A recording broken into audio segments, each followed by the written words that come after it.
Hello, our dear viewers.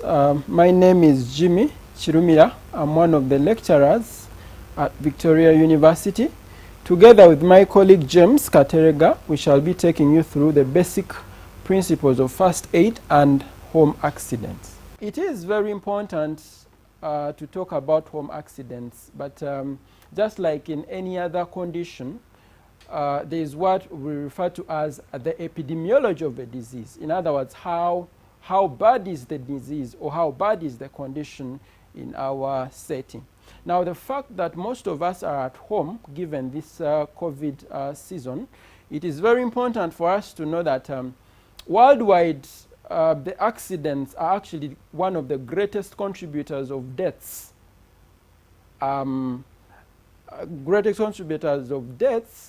And however, road traffic accidents are known to be the greatest contributors, but home accidents are second to road traffic accidents.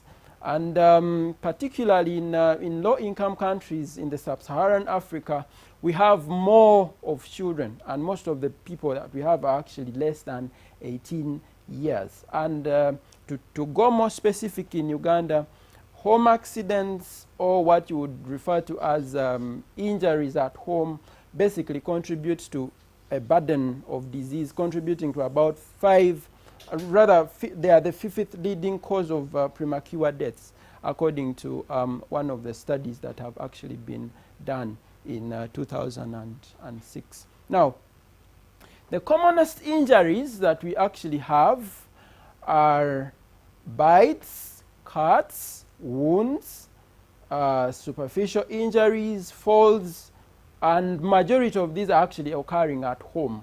So in other words, you have to look out for these, and also you need to know how these can be managed in our homes. Now, second to note that is that boys are also more prone to having these accidents. Of course, it comes with the energy that our boys portray compared to the females or the girls.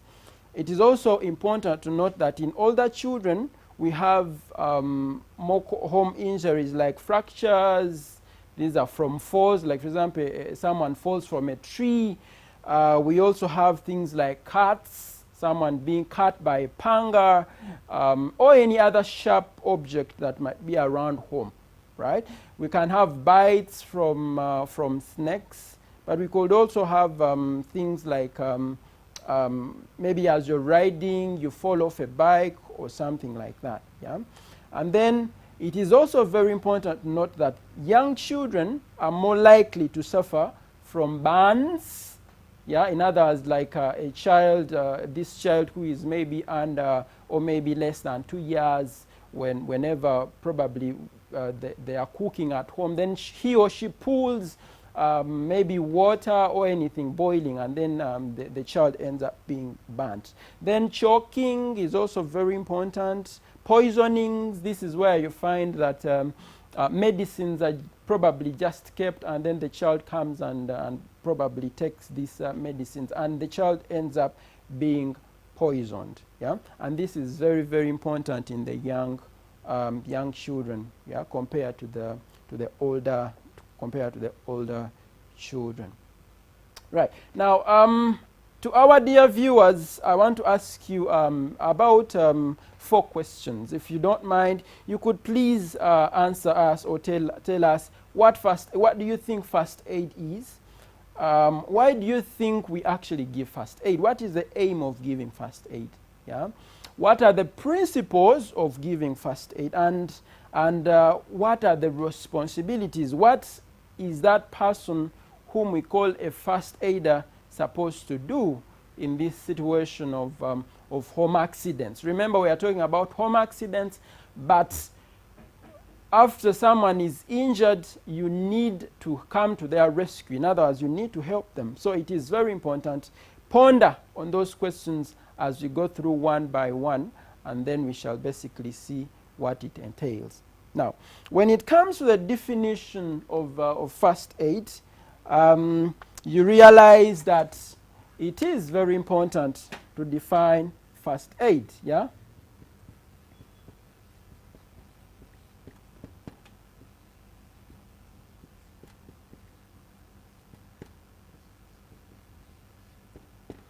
Now, you are aware that first aid is basically that first treatment, yeah, you give to a patient, or in the healthcare setting we call them patients, but you can say a sick person, yeah.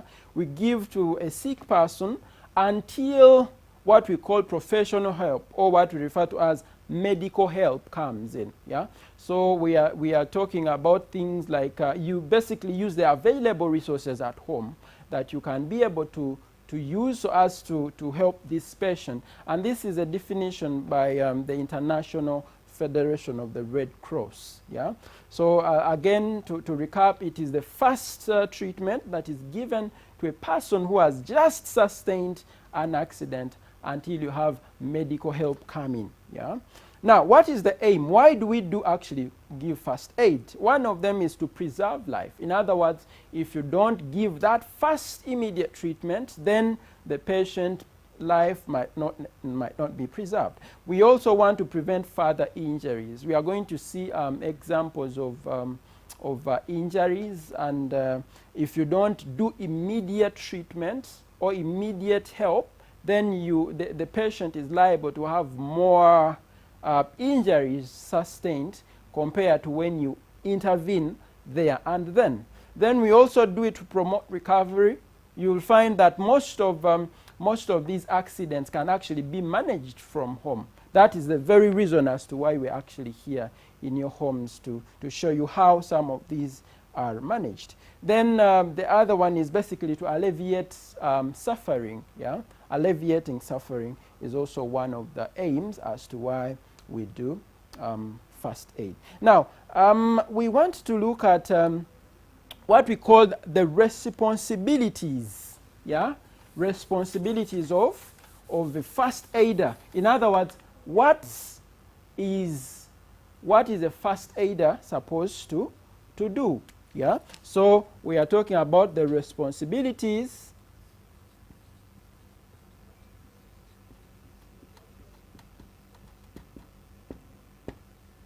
of a first aider, right? Now, a first aider, if you could just pause for a moment and then think about what a first aider is supposed to do. And if you have actually critically thought, you will find that one of the responsibilities of a good first aider is to assess the situation, right? And after assessing the situation, they basically do it in conjunction with getting help. In other words, you can't do it alone. You need someone to help you, right? So they assess the situation in conjunction with getting help. Then they need to protect the casualty from danger. Remember, for example, let's talk about a snake bite, right? A patient has been bitten by a snake, yeah? So you need to remove the patient or the casualty from the area that, that they've been injured, yeah? Another example, imagine a patient has been electrocuted, right? So in this particular case, you need to remove the patient or the person from the area of injury. Then assessing the casualty. By this, we mean that you need to look out for any danger signs in the casualty. Things like, are they breathing? Can they still talk? Can they be able to move their extremities, their arms and legs and all those things? Are they conscious? Yeah. So all this is in assessment of the casualty. By casualty, we actually mean the injured person, right? Okay. Now, you also are supposed to identify the casualty's injuries. In other words, how has this person been injured?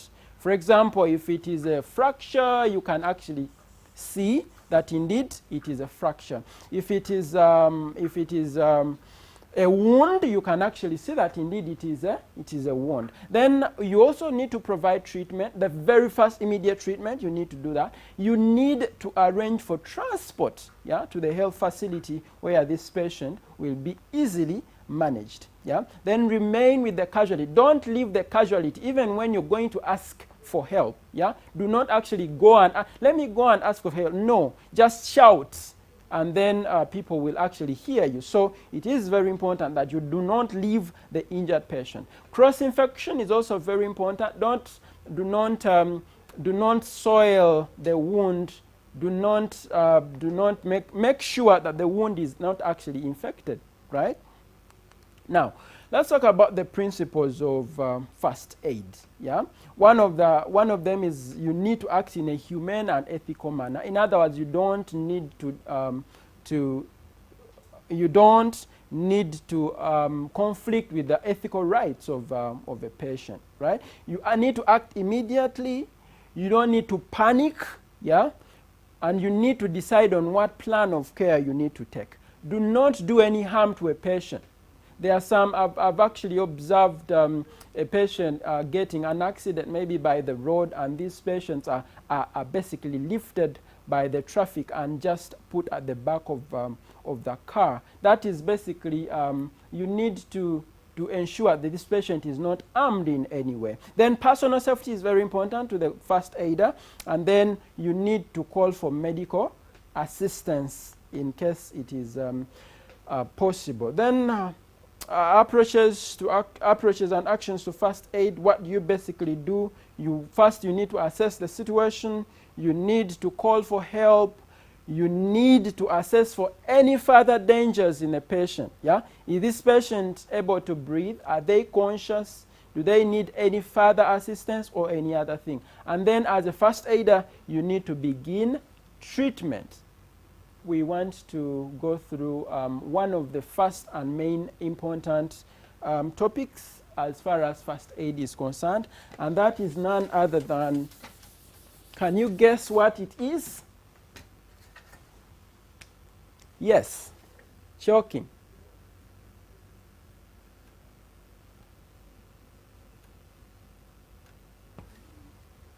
Right, so choking.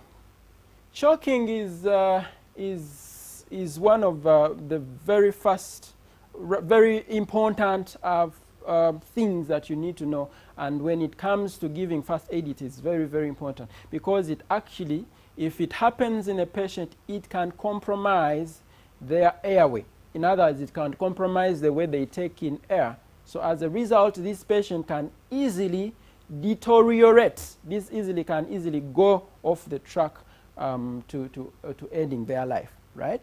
So now, when you have a small piece of food or any other foreign body stuck in your throat, or what we refer to as the windpipe, this actually,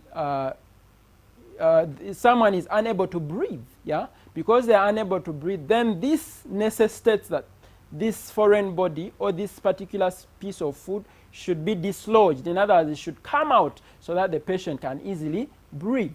Now, how do you recognize that the person or the patient is actually choking? There's what we call a universal sign of choking. Yeah? Can you guess what the universal sign of choking is? It is actually what we call the clash of throat. A patient basically is, it does, all patients who are actually choking, especially adults, they basically do something like this, yeah? So, but in addition, you have drooling of saliva. In other words, because they are unable to swallow very well, so they start drooling. Then inability to breathe because the airway has been blocked. Then this person is unable to speak, just like you see me speak. They are unable to speak, yeah? And then they are also unable to cough. Now, this is how you recognize a patient who is actually choking. Now, what first aid do we give to someone who is choking? Now, the first aid we give to someone who is choking is basically divided into two.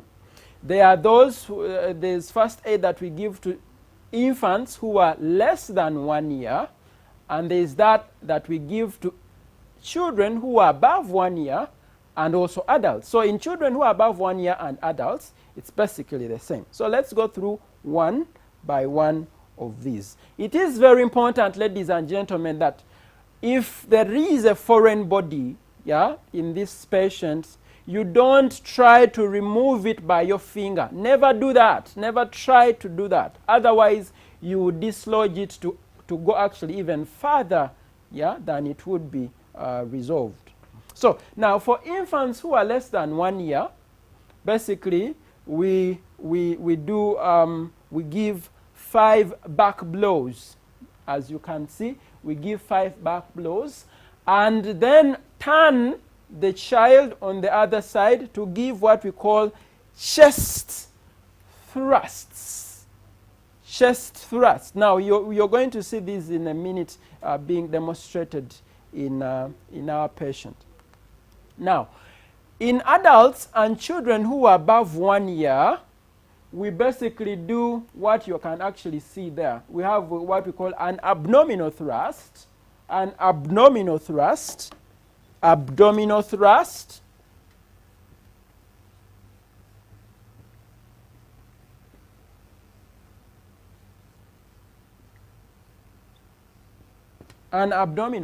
Or you can tell them to bend, yeah, as you can see here, you can tell them to bend, maybe on a stool or something, and then you give them a back blow, back blow.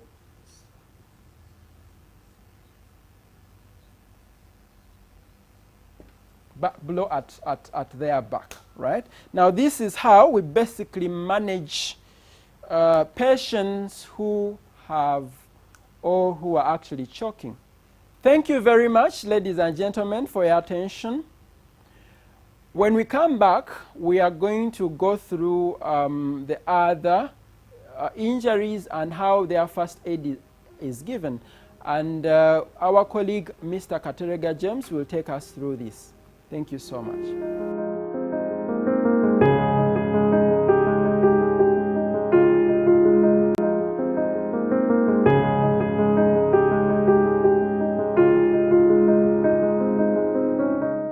You're welcome, viewers. I'm James Katerega, and I want to welcome you from the previous presentation. We are going to continue with home accidents and basic first aid. And in this session, I'm going to take you through 3 accidents that may occur at home and how they are managed. The first one is wounds and their first aid. So, if I may ask, what are wounds?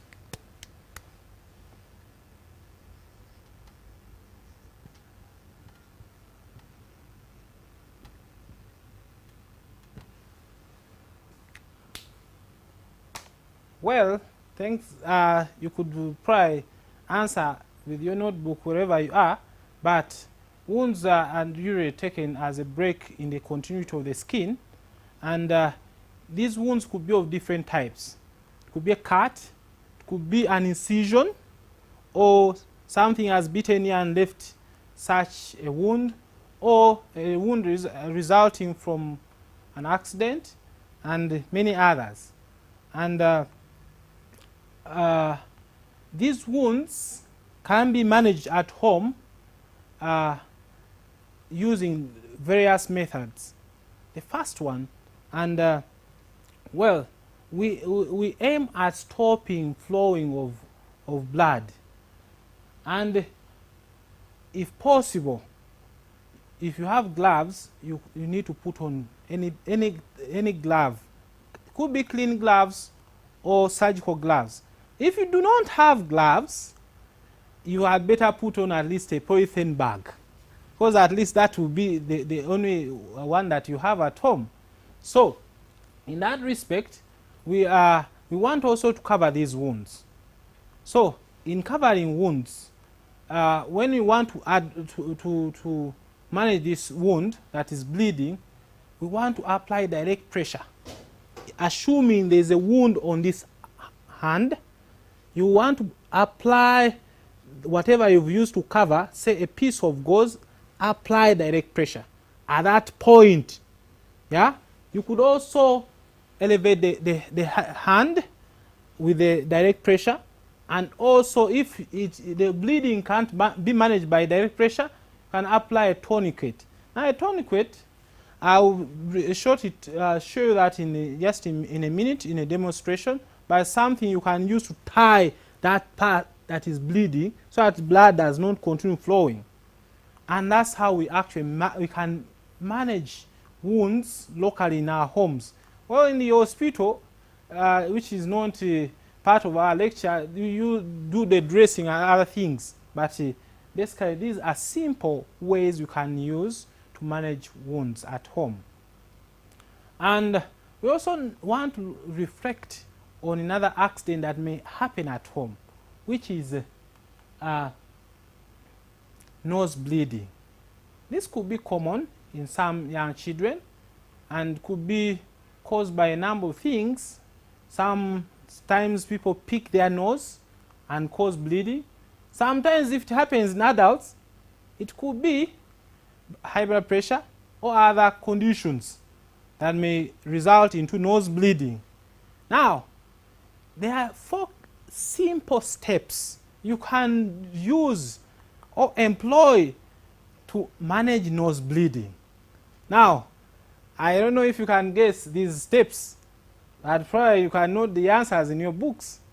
But the first one, the person giving the first aid is tasked to remain calm, and also calm, keep that child or whoever has nose bleeding calm and quiet, because any anxiety will encourage blood flow through the nose. And then after calming down this person, tell that person to sit on a chair or down on the floor and ask them to lean forward. Yes? There are mistakes you usually do at home. People lie flat. Those are actually you are causing more problems. Blood can go into the airway and choke. My colleague taught you choking previously. So don't do that mistake. And don't ask them to lean backwards. That is also a mistake. So lean forward, sit upright, lean forward, and then the first aider uses the thumb and the forefinger, pinch the nose, the bridge of the nose, for at least 10 minutes to apply pressure. The 4th step is you can, if it is still continuing, can put, even after pinching the nose, put some cotton to stop the bleeding. If all that persists, then you need to seek for medical attention. That's how we can best manage bleeding from the nose. Now, I also need to take you through another common accident that may happen at home. People, sometimes you have a child walking and then they fall down, they faint. Will you call the police or a nurse? Do you have a nurse at home? No. So how would you manage? Hope fainting, you could probably pause and answer the question, what the meaning of the term fainting. But to me, fainting is a temporary loss of consciousness, and that may result into somebody falling down. Yeah, but the causes could be many. Sometimes temporary reduction reduction in blood flow to the brain may cause fainting. Reaction to pain. Some people, when they have intense pain, they actually can faint, blackout, and emotional upset, exhaustion. Somebody is too tired, or somebody has not eaten. Yeah, somebody can black out and faint. So, sometimes people, when they have stood for so long, they can actually faint. So, how do you recognize that somebody has fainted and it's not other conditions like cardiac arrest? Yes?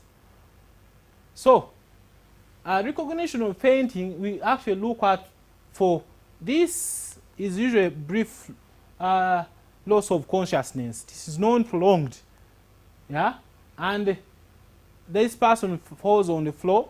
If you find you are talking with somebody and then they fall off, it could be fainting.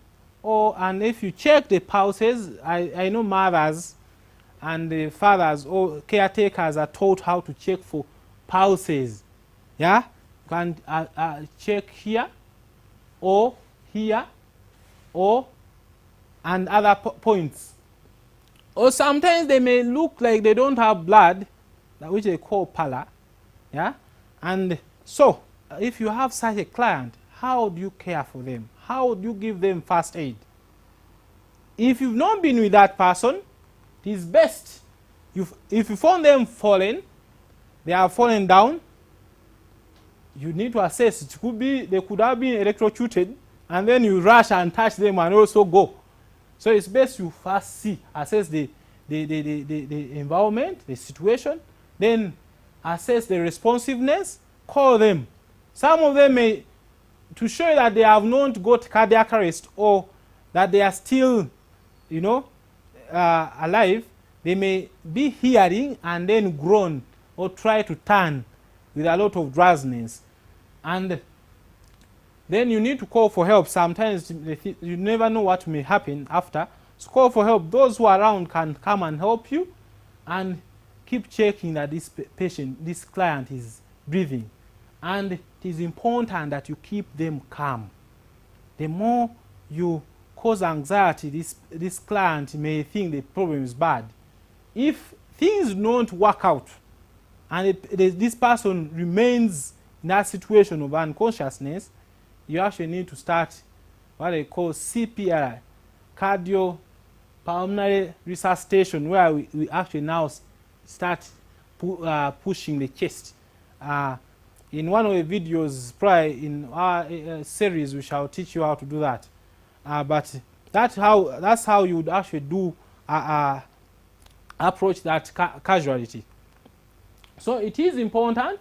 So in the treatment, we raise and support the lower limbs. So because you want to encourage blood flow to the heart and the brain, you put the legs higher. Okay, you put the legs higher, and then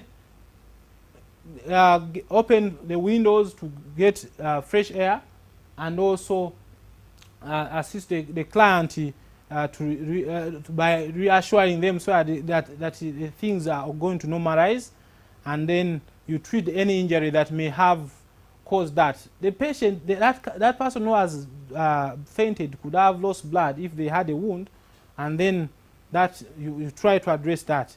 And there's a strong note: if unconsciousness persists, you need to call for ambulance, because that is beyond your home care.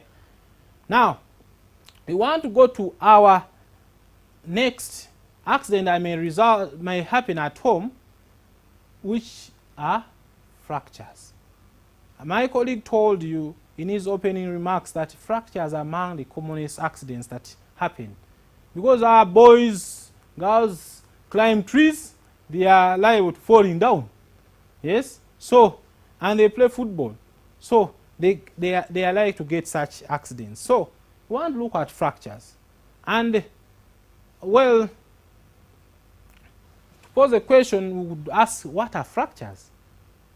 Yes, viewers? Note down in your books.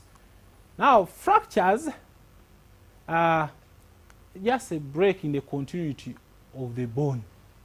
Yes? Bone is supposed to be continuous, but when it gets a break, then that is a fracture.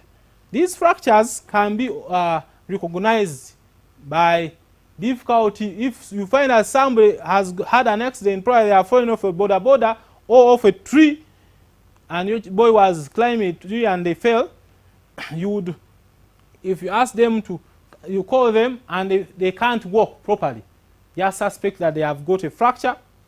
And the other, the pain is worsening. Sometimes that area is swollen, and as they walk, if they try to walk, you hear sound, abnormal sounds, like bones are rubbing against each other, and then they may actually black out or get into shock. Or sometimes the pieces of bones may have pierced through the skin. So that is obviously a fracture. And these fractures, we shall not go into the technicalities or the types of fracture, but they are the commonest are the open fracture, yes, which has broken through the skin, yeah, and then there is a closed fracture which has not broken through the skin, yeah, and this one may be a little hard for us at home to know. Many people think that it was not a fracture because you don't see the bone, but when there is a fracture, so when you see the leg is continually swelling, there is intense pain, suspect that there is a fracture, yeah. And then how would you give first aid to these clients? For open fracture, we need to cover these wounds that where the bone has pierced through, because they can be port of entry of infections, and then you see pus coming later. So need to prevent infections and place a pad on that part around the wound, and then you secure with a dressing. Please don't use any clothing that you see. If you don't have gauze, get a clean, if ironed, the better, and cover that. You want to limit the entry of infections, and then try to immobilize that leg, like you see in this picture here. This leg, the one that has been dressed, has been tied onto the normal leg without a fracture, so that it remains stable, so that bones don't keep moving in and out. And then you automatically call for an ambulance or any means of transport to go to the hospital. You can't fix that fracture. And then for closed fracture, we need to support this leg. Whenever you see there is a lot of pain on that leg onto which that child or whoever has fallen, you need to suspect a fracture, and you need to secure that injured part. Yes, don't let that person not just move anyhow on that leg. Call for ambulance, and then you need to also check out. Usually when there is a lot of swelling, blood flow to the distal part, the lower part of the leg or the limb, may be limited and kill off that part. That child may end up with that part cut off. Please continue checking that the blood is still moving. It is important. And then the others can be addressed in the hospital when you reach there. Thanks very much. We now want to pose a question for you. There are many other accidents that may occur at home, and one of them is burns. So we would wish you now to answer this question. What first aid would you give to a person who has sustained burns? My colleague told you that sometimes the child may pull a kettle off the sigiri, and then water pours onto them. What first aid would you give? Thanks very much.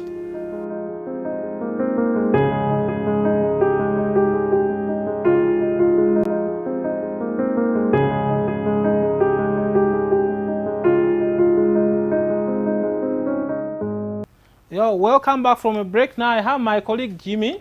So we're going to show you how we manage a fracture. So let's take through a simple look on this client of ours. There is an obvious cut here on the foot, and there is a closed fracture. There is one of the signs of fracture is a discoloration, and I don't want to dislocate this fracture further, but I see a clear sign and some swelling. So let's go to and let's see how we can manage this fracture using the available resources we have. I'm going to put on clean gloves, because at home at least these are affordable and they can be there, and see how we manage this fracture. So obviously, in the principles of management, we start with the addressing with the bleeding wound. So because it can lead to shock, so we can actually disregard the fracture and care for the wound, address the wound. So I will use these are actually sterile, and so I will clean the wound. After cleaning it, I'm going to dress this wound. This is not a hospital dressing, please. And so we are dressing as a measure of first aid to apply pressure so that the bleeding can stop. That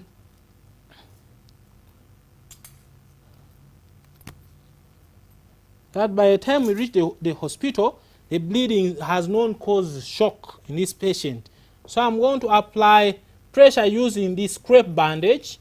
Thanks very much, Mr. Chirumira, for supporting, because it is important not to dislocate this fracture that is there as we dress this wound. Apply some gentle pressure until we see that it's no longer bleeding. Yeah. So we roll over here because the fracture is there, even over the toe that is one of them is cut, but that's not now important.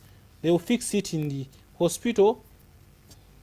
So it's advisable that at least for every home you have a piece of gauze, some pieces of gauze, cotton, and bandages that can help you to immobilize these type of wounds and cuts and fractures. So after stopping the bleeding on the foot, we can look at how we can immobilize this fracture. This is a closed fracture, and I told you the signs, the indication that it really exists. So now, simply, since there is no break through the skin, we just need to support this fracture, and so that it's not dislocated. Just do a simple cleaning, and then we shall now immobilize this leg, which has a fracture here, over this normal leg. Yeah. So it means you need to do this when you are probably 2 people, so that it can be well done.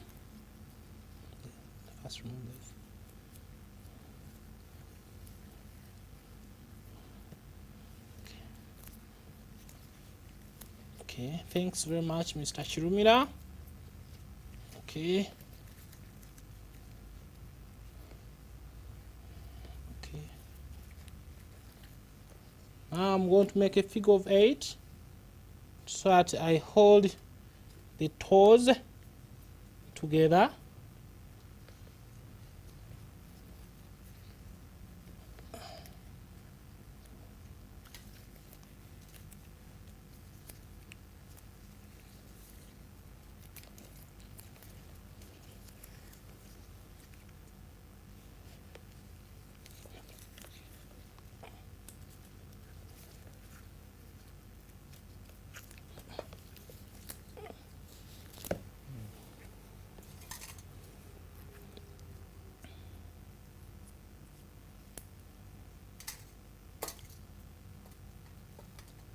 If you have plaster, you can use plaster to stabilize this piece of this crepe bandage. So what we've just done is simply immobilizing. We first dress the wound so that bleeding is stopped, and then we stabilize this fracture by immobilizing it on this normal leg, so that the leg does not go on swinging, moving sideways, and then dislocate, and then if piercing through the skin, injuring nerves and causing destruction on the lower part of the leg. Now I want to take you through a demonstration on how we can stop nose bleeding. Now I'm going to use my colleague to demonstrate nose bleeding. As you can see, his nose is bleeding. So since it's the era of HIV/AIDS, I don't know whether he has HIV or hepatitis, or whichever condition it is, but I need to put on some barrier in form of gloves so that I can be safe, because one of the principles of management of first aid is personal safety. So one of the things you need to do is first be calm the person doing, and also, my friend, the bleeding is going to stop. Yeah, I'm going to apply some gentle pressure after, but now you need to lean forward. Yeah, okay, that's good.